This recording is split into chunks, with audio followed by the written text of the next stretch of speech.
Hello and welcome to the Techpedition Podcast for November 28th, 2017. I'm Kary Brown and I'm here with my brother Clarence. How's it going, man? Going good, man, but obviously some of us are having more fun than others. So where are you at, man? Tell us all about your trip. I'm in Vegas. Posted up at the New York at the moment. It's where I'm staying this week. Okay. Amazon AWS reInvent conference this week. So learn about all the new stuff they have planned and, maybe pick up a few things. I might even take a cert test later this week to try to get certified. But my boss just walked up and asked me one day, he was like, how do you feel about going to a conference? I was like, sure, okay. And I was like, where is it? And he's like, it's the AWS conference in Vegas. I was like, heck yeah. So is that like their mainline conference? The AWS event, is that like the mainline conference, or do they have more? Yeah, reInvent. This is their E3 basically. I guess their big conference. They make all their big announcements here. There's keynotes like today. The keynote today was for the Global Partner Summit. Basically it's geared towards companies that are Amazon partners that offer services. So like, let's say you want to set up your website. Let's say you want to set up Techpedition in AWS. They're like, Amazon has endorsed partners. I think Accenture's one of them, just to give you an idea. And you go to them and say, I want to do X in AWS, and they tell you what to do. They have certified people and whatnot. But yeah, that kicked off today. The VP actually was the headliner of the keynote, but the CEO actually did speak today. So he's actually pretty long-winded, and it's funny. He sounds like Bob Odenkirk from Better Call Saul. Like, he sounds exactly like the CEO is Bezos, right? No. Bezos is the CEO of Amazon, but AWS is actually a subsidiary. Sorry. Yeah. Wow, I didn't know that. Amazon Web Services Inc. And their CEO, his name is Andy Jassy. And like, dude, I swear, he sounds exactly like Bob Odenkirk from Better Call Saul. Like, really? YouTube him, like some clips of him talking. Like, I was just like grinning the entire time because he actually spoke at the Midnight Madness party that was Saturday or Sunday night or Monday morning at 12 a.m. He actually spoke at that too, and that's where I originally was like, this dude sounds just like Better Call Saul Goodman. It's pretty funny. Cool. So, anything in particular that just jumped out at you is awesome, so far in the conference? Well, they announced this thing called Amazon Sumerian at the Midnight Madness. I just snapped a picture of it. I wasn't really in reporter mode. So, basically what it is it's, it enables like any web developer to build like augmented reality, virtual reality apps. You can actually build you can piggyback off their machine learning and their IoT stuff, like the facial recognition stuff that they have. And, you can actually build like a Cortana or whatnot, like an Alexa, like your own custom version of it. Huh. And, you can talk to it. Like, it was like cracking jokes and stuff.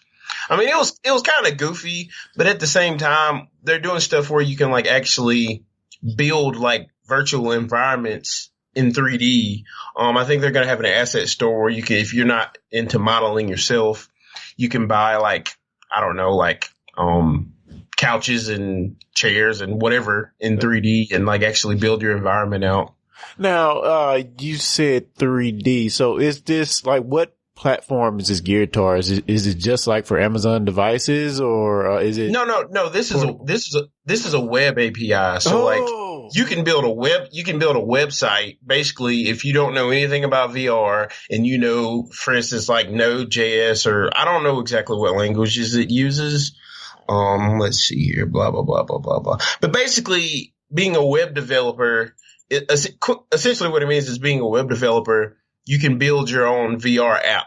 So for example, Gear VR, you could build a website.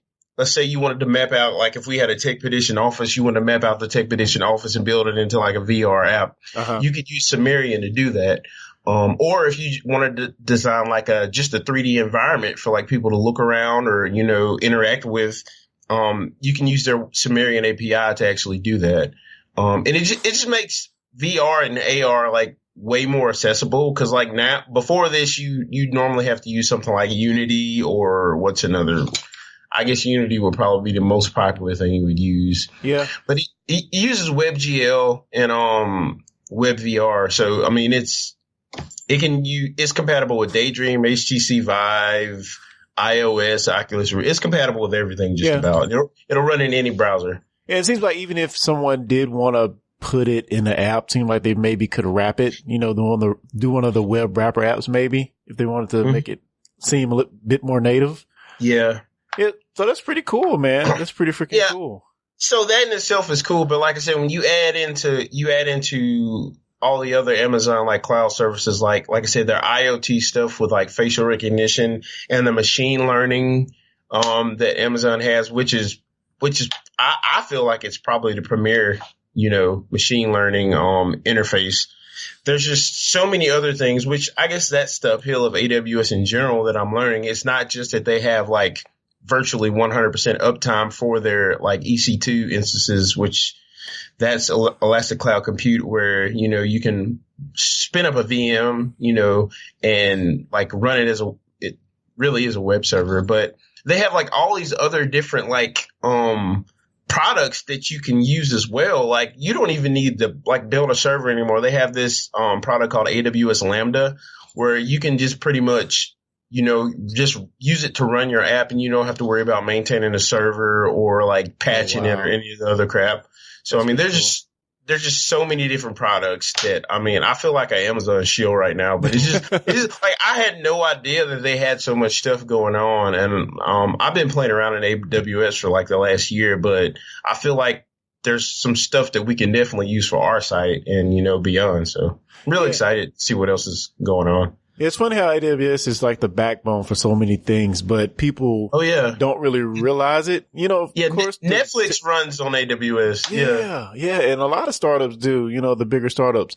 But I mean, I feel like us as tech people, we know about it, but like the normal people, they don't think of Amazon having anything to do with the backbone of the internet, It's so funny you mentioned it because like, when I found out I was going to this conference and I talked to my wife about it, I was like, I'm going to this AWS Amazon conference. And she's like, she's like, why? She's like, why do you have to go to Vegas? And like, she really wasn't happy, but like, I'm here. And, she called me yesterday and she was like, wow, like I did some research on AWS and like, it's a really big deal that you're out. And I was like, yeah, it is.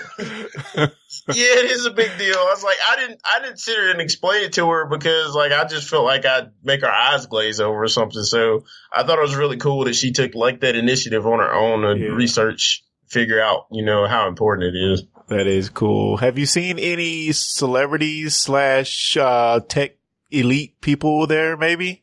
I haven't seen any Leo Laportes, but Shaq, Shaquille O'Neal, he DJ'd the Midnight Madness party Sunday night, so like that was interesting. Wow, Shaq. Yeah, he had a Superman shirt on, and he was like, "What's up, AWS?" He's like, "What's up, Amazon?" He's like, "I love Amazon. Like, you're the number one company. Give yourself a hand." And like the whole time I'm thinking, like, they didn't brief you on it. Did they? Because like we don't work for Amazon. Oh man. Like, I think he thought it was like an Amazon party. Yeah. Because he was talking to the whole crowd like they were Amazon. I'm like, no. That's funny. Hey, you got a little Shaq though, right? Yeah, it was cool. Like I'm a fan. Him and Charles Barkley cracked me up on Inside the NBA. Oh man, they now have, Facebook is doing like their own version of YouTube. So they are? Yeah, well, it's sort of like their own first party shows that, people produce, but they put it on their platform. The short form stuff they're doing? Yeah. So there's a show, instead of Inside the NBA, it's called Outside the NBA. Oh, that's on Facebook? Yeah, that's on Facebook. And there's like short takes. I guess they may record after, they have a broadcast or whatever. But they had the one episode where Shaq ate the hot chip. Oh, the one chip challenge? Oh my God. That was freaking hilarious. Yeah, that was a really good one. He was like, this is nothing to me. He held his own for a good minute or two before he died, but hey. He messed up drinking the water. That's what messed him up. Oh man, milk. Need to emulsify. Oh dude. Yeah. So I guess we can get into some more of the stories. What's up with this Windows ditching or going to set/tabs? Yeah. It's really weird, and I have some thoughts, but I'll let you go ahead and explain.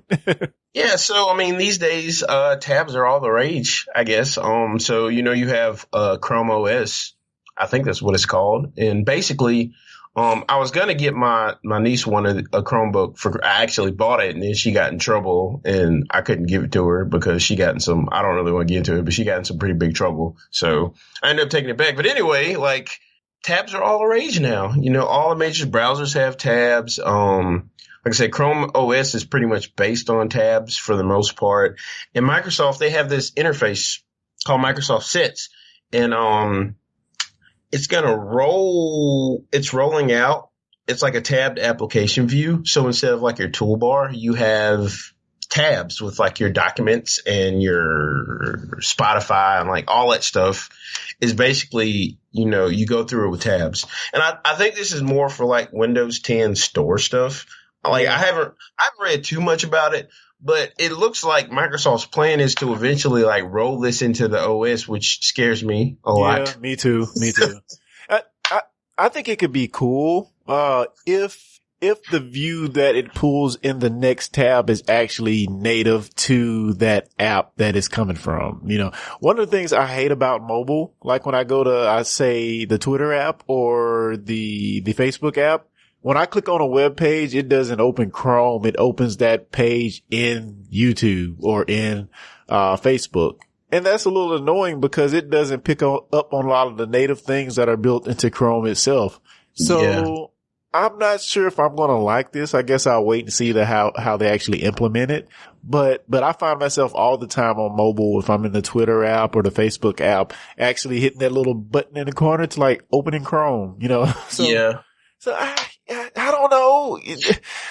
Microsoft is trying new things, so I guess we can congratulate them on that. But, as we've seen in recent times, their UI tweaks have not always been the best. It's like Windows in the interface is they don't need to mess with it. You would think from the whole Windows 8 debacle that they would not be trying to, but I feel like they're treating this like Sony treated portable media or storage for the longest time. They just kept throwing stuff out memory stick. What was the disc for the PSP, whatever it was called? They were throwing out mini discs, they were throwing out all these different formats, and then eventually Blu-ray stuck. But it's quit trying to you might have one hit out of 100 misses, and you don't want to ruin your customer base. They're lucky that they're lucky that they decided that not to do anything crazy for Windows 10, because I feel like a lot of people were on the breaking point to where if they would have pooped on, if they would have laid another egg, I feel like a lot of people would have either gone to Unix or to Mac, because I mean, especially after the fiasco known as Windows 8.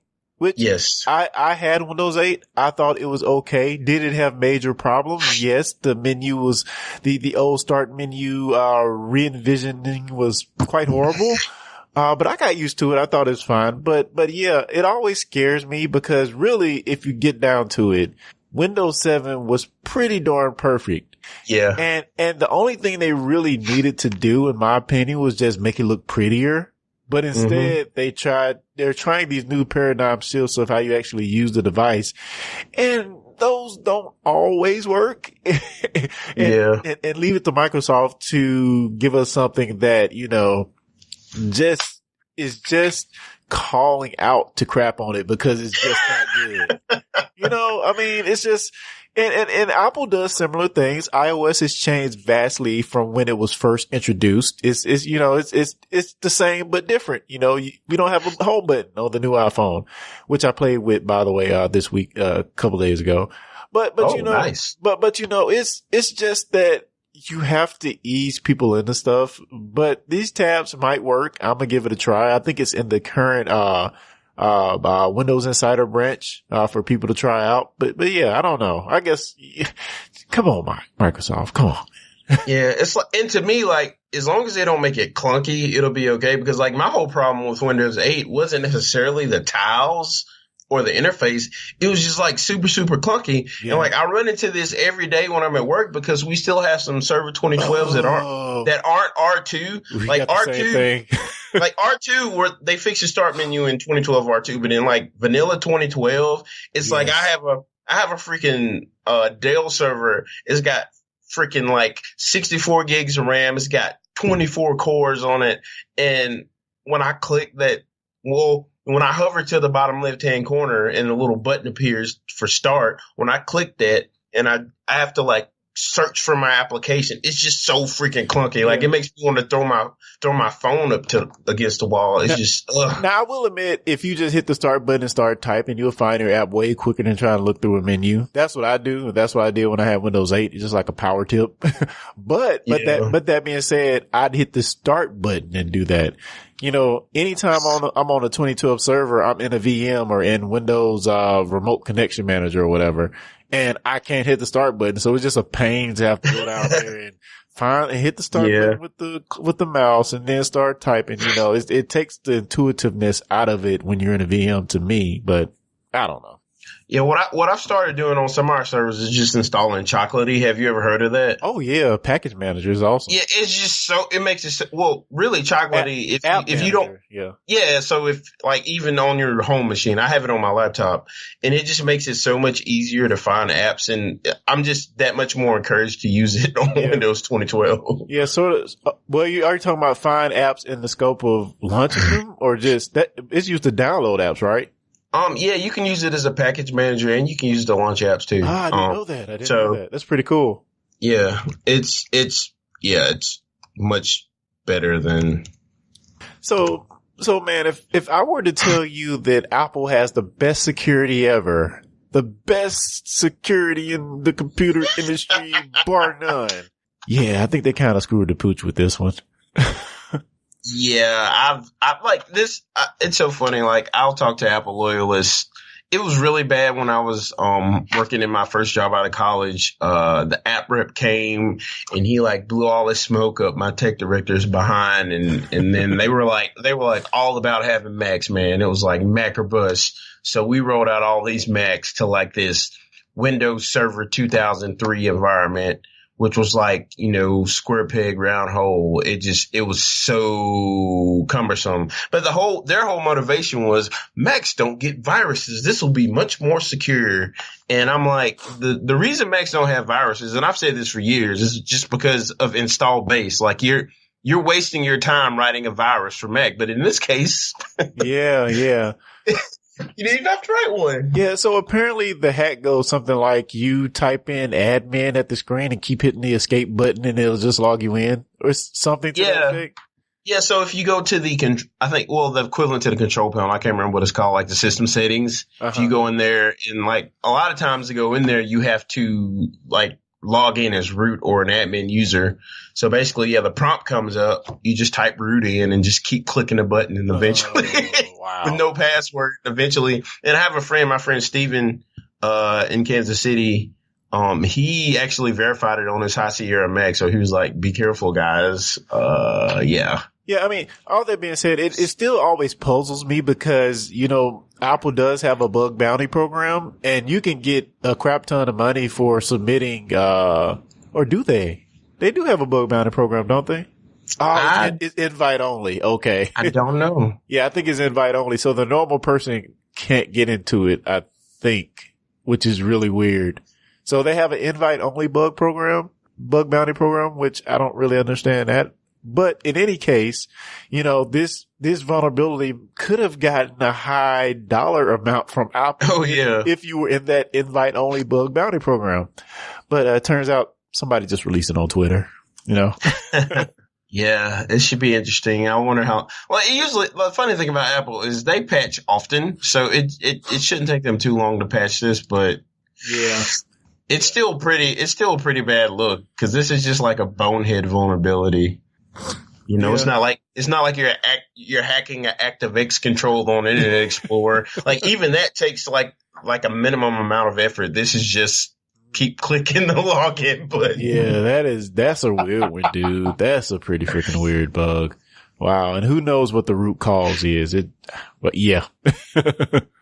Oh man, somebody's getting fired over that. So, moving on to a little mobile goodness. So PUBG is about to reach 1.0 pretty soon, next month, maybe? Yeah, very soon. Yes, they're adding vaulting. Finally. And and that's on the PC as well as the Xbox One. I mean Xbox One X. So so we're having it coming out next month. But man, hey, are you willing to play some PUBG on mobile? Is that tickle your fancy? Yeah, so when I saw this, I was like, what the heck? Like, I can barely play this game on a PC. Like, how is this going to work on a mobile? Like, I have no idea. They can dumbify, but it is a ultra complicated control wise PC game. To me. Yeah, I mean, I guess they will figure it out. I mean, apparently there's a bunch of clones, PUBG really? clones, there's a bunch of clones on, mobile already. Grand Battle Royale, Pixels Unknown Battleground. Oh, wow. Battle Game Royal, Last Battleground. Yeah, there's a bunch of clones already, but funny. I would imagine it would be slower paced, but at the same time, like, I just don't see myself getting as stressed playing this on a phone. Yeah. Very, very, like, again, control-wise complicated and stressful game. Not even stressful in a bad sense, but is there somebody walking up behind me that I don't see? Where I'm going to land to stay away from the crowds? Where I'm going to find a weapon? I need to get back on it because I really enjoy playing, but yeah, it's a different beast. That it is. But yeah, it's good to see them venturing out in a new territory, I guess. Yes. And, I guess, to stay on video games for a moment, we're having a Bungie, Destiny 2 trial coming out on all platforms, which is pretty cool. Indeed. Apparently you'll be able to play, quick play, Crucible for, I think it's just capped on level and you'll be able to just play forever. You can only level up to level 7 though. So. But still, if you're thinking about trying a game out, that's a pretty nice demo. Yeah, that is. It's really, really cool that they're doing this. And I believe they did something similar with Destiny 1 because a lot of people, I guess it's a whole another conversation because a lot of whiny gamers have been dumping on Destiny. And it's like, oh, they're not selling any copies, so they're releasing a demo. No, they did the same thing with Destiny 1. It's like, I think, like, gamers in general have just become super, super entitled. And sometimes it's justified because I feel like with the EA thing, it was somewhat justified. I feel like people took it way too far. But now that the whole EA thing is over, I feel like something else to crap on. Yeah, the bandwagon is jumping towards Destiny. And I mean, hardcore Destiny players have been complaining about the game since it came out. And it's like, you take a 30-hour, 20-hour game and you sit there and you binge it in 2 nights and then you complain that you don't have anything to play. Like there's nothing to do. See, like I just recently beat Destiny 2 like a couple days ago and I've had it since it came out on PC, which is about a month or so. Yeah. It's been a while. Which is funny to me why people even fussing about this trial. What the game's been out on consoles for 2 months and on PC for a month. So it's kind of natural that they release a trial at this point. I don't know. Yeah. And I mean, my thing is people are so like hardcores are so gung ho about finishing something and saying they're the first person to finish it or, getting a high score or whatever, finishing the raid first that, once they blow through the game and there's nothing to do, I was like these people like have to go home and eat and like they have lives. Like you can't like fault them for not. And I mean, you already know they're going to release stuff sequentially and like expansions and stuff. So it's like, if you know this already and you blow through the game in one night, how was that Bungie's fault? I mean, I literally played a couple hours here and there, and I finally finished the game, and I loved it. It was so much fun. And like while I was playing the campaign, I didn't play any Crucible. And now that I'm done with the campaign, I've been playing Crucible, and I love it. It's so much fun, and it's so much easier to control with the mouse and keyboard. Like, I don't even know at this point if I could play Destiny on a console. That's funny. So, I mean, you mentioned the ultra hardcore people complaining after they beat the game first few days, no content. What's up with this Curse of Osiris backlash?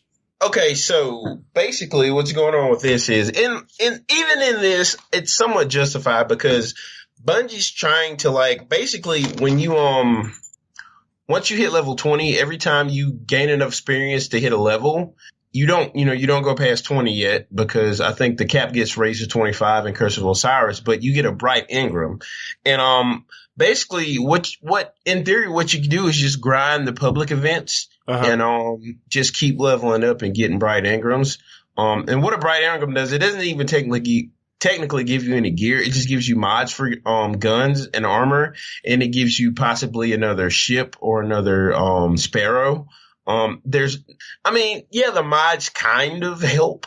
But people are complaining that it's play to win, but I mean, it's not like you can go in there and buy weapons.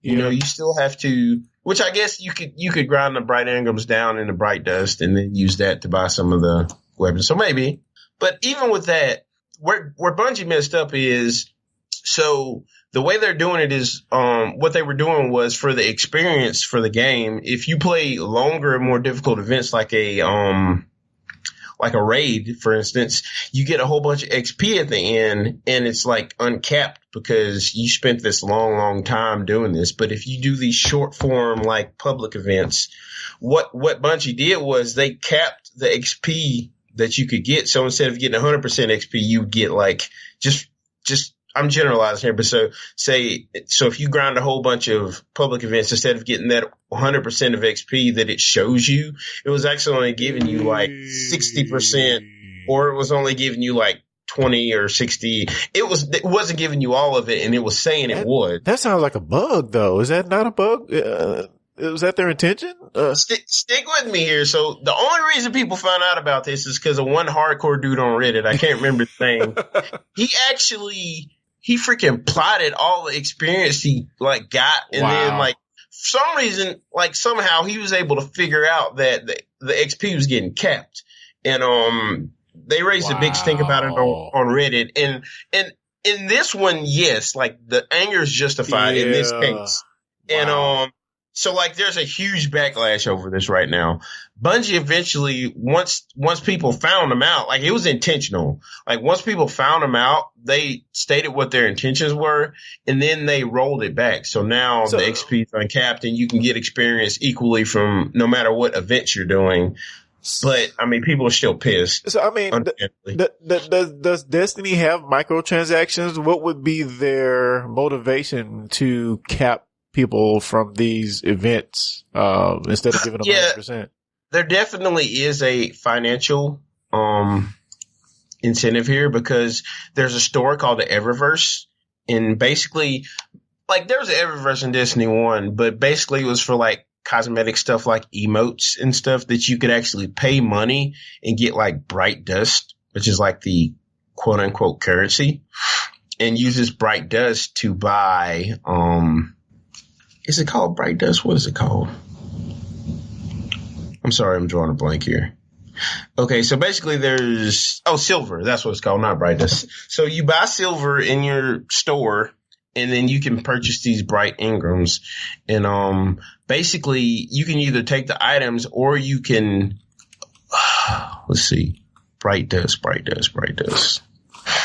Basically you can take this bright dust and like actually like get like weapons with it. Okay. So basically you have a chance, like the justification here is like, even if you don't spend money, you're still going to be getting these bright Engrams. Gotcha. That makes sense. And so you can use them. So if you dismantle, like you can dismantle these legendary items that you get from the Eververse store. They're not weapons, and you can get bright dust from them. And, basically the thing is like that. I'm assuming that they didn't want people to be able to like hoard this bright dust. So that's why they institute this whole cap. You know, so it sets at a certain level, and then if you want more, you basically buy it. And that's So. I mean, if they're going behind the scenes in the code and showing 100%, and you're only getting, you know, as low as 20, I think that's just shiesty, man. Why? And if they're getting any backlash from that, I agree with you. That seems totally justified. Yeah, so basically tonight they were going to have a Curse of Osiris because the expansion launch, it's already launched already if you buy the season pass, but it launches standalone, I think, like next week. So like December 5th, I believe, is when it launches standalone. And they were going to have a live stream, but like they're so concerned about like this backlash that they're actually, instead of doing this stream, they're going to spend all their energy preparing a response. Oh, really?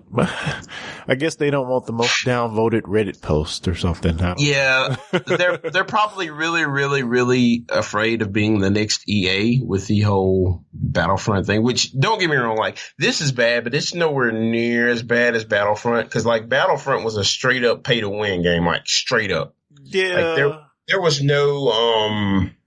no nuance there. And I mean, even with a bright dust, you can't actually buy weapons. You can buy emotes, you can buy sparrows, you can buy ships, you can even buy armor, but like you can't buy weapons. So, it's shady. Like, don't get me wrong, it's shady. Like, I'm not gonna sit and try to defend Bungie for this. You know, as far as my other Destiny issues, I do feel like fan wars are just being whiny, but this pretty justified. So.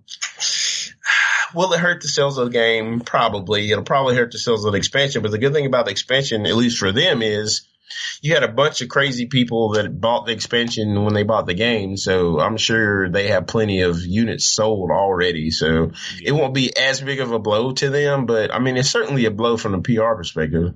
Yeah. And speaking of sales, so we've had our Black Friday and Cyber Monday. And just to talk a bit about what it meant to, as far as online sales, it was the biggest day ever for online sales and mobile sales in the U.S. online, coming in at 6.59 billion in total, while sales on mobile broke 2 billion, which is just freaking ridiculous. So did you partake in any of the Cyber Monday shopping? I did not, but I got two words. I got something on Black Friday though. Cool. What you got on Black Friday? I was able to procure a Unique Breeze 4K drone with a controller. It's my quote-unquote Christmas gift from my wife. So I haven't technically opened it yet. So I'm probably going to wait until Christmas. Well, I am going to wait till Christmas because she asked me to. I don't think she would have protested that much if I said I wanted to open it, but I figured I'd wait. So I'll have it when I'm down in Mississippi. So what are some of the unique features to this drone? Well, it's 4K. It's a smaller drone. Can it be carried out by the wind? It's got a GPS sensor, so it's able to like if it does, it can hover and it keeps its position by GPS. So if the wind starts to blow, it can reorient itself. Whereas a lot of the cheaper drones I've flown, once they catch the wind, they just either they're not powerful enough to fly back and they just don't realize that they're off course because there's no way for them to know. And like the 4K video is pretty shaky from what I've read, but it has 1080p stabilization. So basically what it does is it takes that 4K frame and it cuts out a chunk of 1080p to keep the image from shaking around. So I'll probably be shooting a lot of 1080p stuff with it and not 4K. Yeah. Also, if you have Adobe Premiere, there's a warp stabilizer video feature thing that you can throw on your video, and that should give it a little bit more stabilization too. Just a power tip. Nice. That's pretty cool. So, did you partake in any other Black Friday specials? Well, I'll take it back. I did buy something on Cyber Monday. I brought me and my nephew a Dragon Ball Z shirt that Funimation was selling on their site. It's like normally a $20 shirt. They were selling it for $4.99. How dare you not tell me about that? Oh my gosh. It's got the dragon on it. It's a really cool shirt. But I completely forgot to. My bad, Martin. I forgot. That's okay, dude. That's okay. But yeah, I feel like the growth in cyber shopping has everything to do with fast shipping. Like, yes. You have Amazon with their 2-day and 1 day and same day in certain markets. But now, like, Walmart's finally starting to feel the threat of Amazon, especially with them buying for Whole Foods. So now, if you buy something off Walmart.com, you get free 2-day shipping. Like, it's just that's awesome. Yeah. And Walmart bought Jet.com, which is another it's an e-tailer that just kind of blew up out of nowhere, and they offered free 2-day shipping as well. So yeah, and just some of the hot items from Cyber Monday. A lot of electronic devices like Google Chromecast, Roku devices, Apple iPads, Samsung tablets, AirPods, PlayStation VR headsets, and I guess Super Mario Odyssey was the best-selling video game. And the Nintendo Switch and Xbox One X were the most popular consoles. And they didn't have to discount them, which I think is hilarious. People they give it to me, give me. Yeah, me wants. There probably was. I suspect there was not enough to fill demand. That's just my guess. Oh yes, I would, agree with that assessment. Cool. Selling like hotcakes. So, man, we want to finish up with some more AWS announcements. I know we talked about Sumerian already. Do you want to talk about PrivateLink? Yeah. So this is really cool. So let's say you're using like a software, a SaaS, or something like Salesforce, or software as a service. Or like an Autodesk, or who else? Smartwatch Cloud, that's another one. There's another one. Is it SAP? Yeah, SAP. They have some. I'm thinking of another one that we use at my job that I can't think of. ADP is another one. I'm not sure if they're on AWS, but basically these are applications that basically you really only use them internally, and they still have to travel over the internet. So let's say they still have to travel over the open internet. And, if you have a private, I don't even know if Jira is compatible with this, but that's just another example. So if you have a Jira instance and you're only using it for like internal bug tracking, there's no reason for that to hit the internet. And it used to not be a problem because you had your own data center and your own Jira on your own server, and it never hit the outside internet. So now, with like all these companies moving to the cloud and offering SaaS services from the cloud, which when you go all in cost, it's usually cheaper. If you're hosting an internal application like this, it has to hit the internet to get to you from AWS, and a lot of their partners ask for this. So basically, what this is, PrivateLink it's hosted in the cloud. It doesn't, essentially is what it is. It's hosted in the cloud, but it doesn't travel the internet. There's a direct link from your server or your network edge to AWS, so it doesn't travel across. How do they accomplish that? That's pretty interesting. It is. Is it like a what do you call it? They have like the fiber trunk or something that's directly connected? I'm trying to figure out how that actually works. Yeah. So. I didn't really get into the details of it, but I'm not really sure how they accomplished this exactly. Yeah, we do something similar at the ISP I work for our business customers. We have our own data center though, so it's not like it's not software as a service really, but there are some services we can pull into our data center and host it there. We have hosted products, which is, again, not really software as a service, but it doesn't really hit the true quote unquote internet because it remains within our network till it gets to the customer. Yeah, that's pretty much exactly that exact thing. I'm reading through the press release again. It says traffic between the customer's virtual private cloud in AWS and the AWS PrivateLink powered service stays within AWS network and doesn't traverse the internet, reducing the threat vectors such as brute force, DDoS, blah, blah, blah. Services supported on PrivateLink are delivered using private IP connectivity and security groups. Okay. So functions like, yeah. I was just gonna say they have some type. There's some type of their own layer on top of it that prevents it. Is what I'm guessing. Yeah. Mm-hmm. Interesting stuff. Yeah, those are the two big announcements they made over the past few days. I imagine tomorrow when the CEO does his keynote tomorrow morning, or is it tomorrow morning? Yeah, tomorrow morning there'll be some, it's probably some higher profile announcements made. But so far, those are the two that stuck out to me. Cool. And what about did we talk about the partnership with VMware? Oh, yeah, I forgot about this. So, yeah, today, actually last year they announced a partnership with VMware because, VMware was probably pooping in their pants when AWS blew up because, that's their business. And they had two choices. They could fight VMware. They could fight AWS or they could try to partner with them. And they smartly chose to partner with them. And they announced the services last year. And basically what you can do is you can have your vSphere, which is what, you use to manage VMware.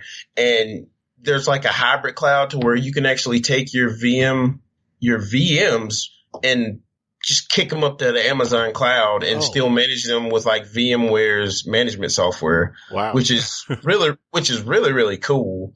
And, that actually started, I think in August is when they started it. And they just announced like some more migration tools and some more DR tools. So basically what you can do is you have your VMware in your data center, and what you can do is have your VMware cloud on the other side of the United States, and that can be your DR. So you just replicate your VMs out to like the Amazon VMware cloud or whatever you want to call it. It's running on AWS. And I'm assuming you mean data recovery by DR? Disaster recovery. Okay. So your data center goes down and your VMs are sitting in the Amazon cloud ready to, kick off and start. So that's pretty cool. It's just a layer of abstraction in a way that will make people not as nervous about moving to the cloud. Cause not so much as the job I'm working now, because we use mostly Hyper-V, but in my previous job, like everything was VMware. And one of their pain points with moving to the cloud was, we got all this stuff in VMware. Like, what are we going to do? Like, there's no Well, now there is VMware cloud now. There wasn't last year or until like August of this year. It's just one more thing to like encourage people to move to the cloud. Cause Amazon's going all in on the cloud, man. Like it's pretty crazy. I didn't realize how deeply invested they are in cloud technology and advancing it. And they're all in on IoT and everything. Like it's crazy. That is pretty freaking ridiculous, dude. And awesome. Yeah. Mm-hmm. Cool, man. Well, we're going to wrap things up. I will ask you real quick. Do you have any parting gifts, any other thing that you want to shout out, whether it be a movie or, anything in tech that you want to just give a shout out to before we wrap things up?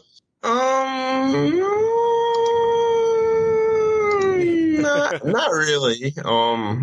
I've been making like some posts here and there. So if anything, keep a lookout for anything big, because I'll definitely make a post. I won't have a novel written under it, but I'll definitely, call it out if they announce anything else big. So I guess just stay tuned to the Techpedition Facebook page and to our Twitter for any more Amazon announcements, if that's your thing. And, see you guys next week. Very, very quick. Techpedition.